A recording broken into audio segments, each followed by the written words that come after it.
하나님께 영광이지만 또 함께하는 우리 성도님이 있어서 더 힘이 되는 것 같아요. 새벽 성전에서 또 온라인으로 실시간으로 함께하는 우리 성도님들 많이 계시는데 축복합니다. 말씀 가운데 이제 또 성막의 기물들을 만드는 내용이 있죠. 어제까지 부살과 오골리압이 이 성소 내부에 둘 기물들을 만들었어요.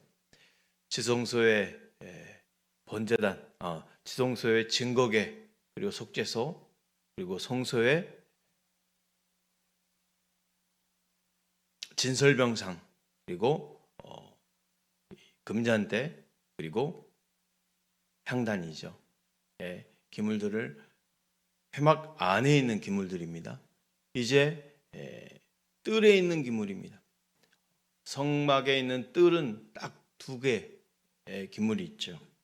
바로 먼저 제물을 가져와서 그 고기를 불살라 여호와께 올려드릴 번제단, 그리고 회막과 제단 사이에 노스로 된 물두멍이죠. 그리고 그 받침을 제작하는 것이요. 장막문을 지나서 가장 먼저 보이는 것이 번제단입니다. 그럼 이 뜰에는 일반 백성들도 들어올 수 있는 거예요. 제물을 가지고 와야 되니까. 장막 문을 열고 가장 먼저 보이는 기물이 번제단이에요. 사각형의 번제단. 그리고 번제단을 지나면 물두멍이 보이죠. 물두멍을 지나면 바로 성막에 있는 거예요. 번제단과 물두멍을 접하는 이 영적 의미가 있죠. 하나님 앞에 나아가기 위해서 장막문으로 들어온 제사장은 가장 먼저 번제단을 거쳐야 했습니다. 번제단은 중요한 특징이 있죠. 번제단 하면 뭐가 떠올라야 되냐면 피와 풀과 뿔입니다.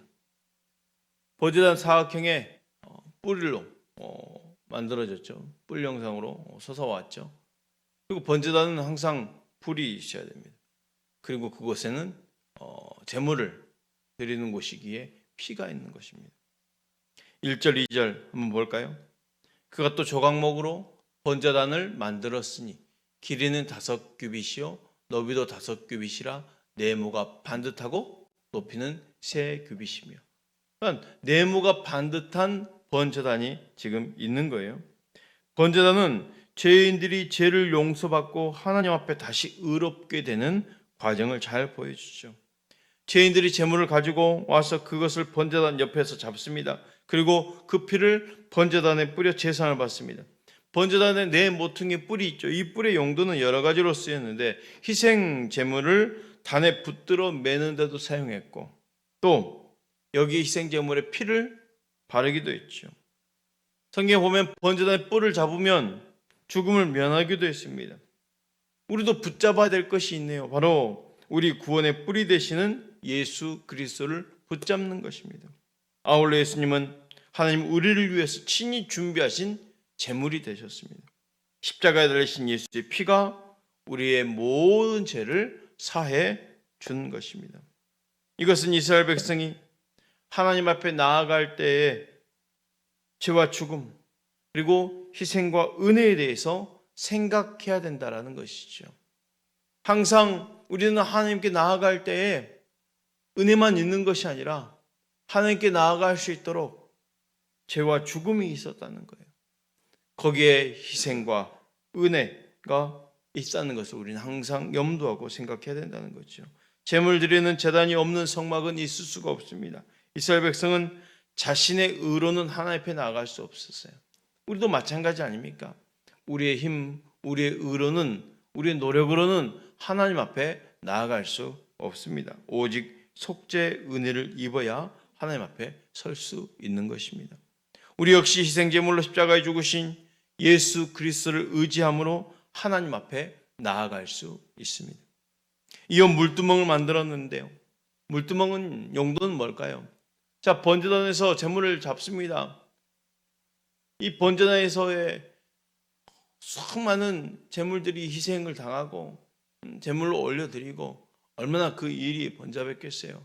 그러면 제사장들이 씻는 것이 필요한잖아요. 이 물두멍이 바로 그 역할이에요. 손발을 씻는 곳이에요. 손발. 물두멍은 제사장이 물로 손발을 씻기 위한 일종의 대야예요.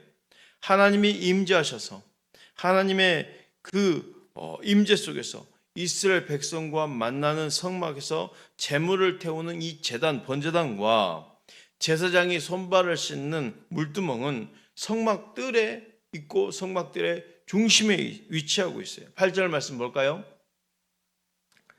그가 노스로 물두멍을 만들고 그 받침도 노스로 하였으니 곧 해망문에서 수정두인 여인들의 거울로 만들었더라 그랬어요. 물두멍은 노스로 만들었어요. 번제단도 노시고, 이 물두멍은 제사장이 성막에 들어가기 전에 손발을 씻는 물을 담아 놓는 것입니다. 성소에 들어갈 때마다 제물을 드릴 때 먼저 이곳에서 손발을 씻음으로 정결해야 된다는 것이죠. 만약 물두멍에서 손발을 씻지 않고 성소에 들어가면 죽음을 당하는 거예요. 즉 제사장이라도 성결하지 않으면 하나님 앞에 나아갈 수 없었다는 거지요. 성막의 기구 중에 유일하게 규격을 정해놓지 않는 기물이 바로 물두멍입니다. 물두멍 규격이 없습니다. 그리고 항상 물이 채워져 있어야 되는 거예요. 항상. 그리고 제사장이 수시로 손발을 씻는 거예요. 그곳에는 한 번 씻고 끝나는 것이 아니라 수시로 손발을 씻는 거예요. 죄인인 우리를 보십시오. 누구든지 죄 씻음의 과정이 필요하죠. 인생을 보십시오. 죄인은 어느 누구든지입니다. 구주이신 예수님을 만나 죄 씻음의 은혜를 경험하지만 한 번의 죄 씻음으로 온전해질 수 없다는 거예요. 우리는 연약하잖아요. 매일의 일상에서 매일입니다. 크고 작은 죄를 수시로 범합니다. 그렇잖아요. 크고 작은 죄들을 지어서 수시로 더럽혀진 존재 아니겠어요? 하지만 하나님은 말씀하죠. 우리의 죄를 자백하면 정결해 주시겠다고요. 자백만 하면 정결해 주시겠다고요. 그래서 우리는 수시로 회개하는 거예요. 날마다 회개하는 거예요. 우리가 예수의 이름으로 우리 죄를 자백할 때 하나님은 그분의 의로우심으로 우리에게 제사함의 은혜를 주시는 거예요. 그러므로 우리가 죄를 자백하고 회개할 때마다 물두멍의 씻음을 경험하게 되는 것입니다. 베드로가 주님으로부터 발을 씻길 때 거절하잖아요.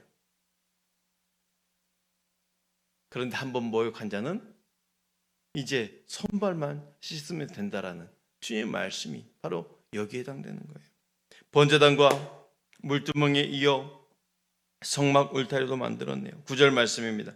그가 또 뜰을 만들었으니 나무로 뜰의 남쪽에는 세마포 포장이 100규빗이라.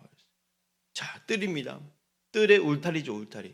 그러니까 이게 정말 성막이다. 여기는 들어가서는 안 된다라고 울타리를 지었어요. 울타리. 성막들은 남쪽에서 북쪽까지 45m, 동쪽에서 서쪽까지가 22.5m입니다. 성막의 뜰이 외부와 구별되기 위해서 노스로 기둥을 만들고 은으로 갈고리를 그리고 만들고 가름대 그리고 기둥을 머리싸게 만들었어요. 그 기둥을 세마포로 포장을 둘러 싼 거예요. 그래서 구별시켰죠. 성막과 바깥과 구별시켰어요. 아무도 함부로 들어오지 못하도록. 성막은 거룩한 장소이기 때문에 이 울타리를 만들어서 범위를 표시해서 사람이나 짐승의 출입을 제한한 거예요. 하나님의 임재하시는 성막은 이스라엘 진영 안에서도 구별된 곳이어야 했습니다. 성막들은 제사장이나 레위인 그리고 일반인들이 하나님께 나아가기 위해서 들어가는 곳이죠. 이 뜰에서 하나님께 드릴 제물을 잡았고 번제로 드렸고 그것에서 하나님이 드린 이 제물을 또 먹기도 했습니다. 이 성막의 뜰은 하나님의 백성이 속죄의 은총을 누리는 축복의 장소였어요. 이 뜰은 세마포에 둘러싸여 무덤에 누우신 예수 그리스도의 놀라운 사역을 지금 보여주고 암시해주고 있는 거예요. 예수님의 죽으심으로 우리는 속죄의 은혜를 드리고 예수님의 그 죽으심으로 말미암아 우리가 하나님과의 교제를 회복하고 하나님 나라의 백성이 될 수 있었습니다. 이로 말미암아 우리가 예수 그리스도 안에서 복된 하나님 나라의 백성으로 살아갈 수 있는 것입니다. 하나님의 그 언약을 맺은 이스라엘 백성은 성막을 통해서 그분의 백성으로서 은혜를 누릴 수 있었듯이 오늘날 우리는 예수 그리스도를 통해서 하나님 나라의 백성으로서 은혜를 누리며 살아가고 있음을 믿으시길 바랍니다. 예수 그리스도의 희생과 부활로 인해 예수 안에서 하나님과의 교제를 우리는 누리고 있는 것입니다. 오늘도 우리 모두 세상과 구별된 하나님의 거룩한 백성으로서 살아가고 있음을 기억하시고 오늘도 이 아침 기도함으로 시작되는 오늘 하루가 하나님의 응답의 역사가 있는 복된 하루가 되시기를 축복합니다. 오늘 밤도 금요 기도의 가운데 또 은혜 가운데 만나시길 바랍니다. 기도하겠습니다.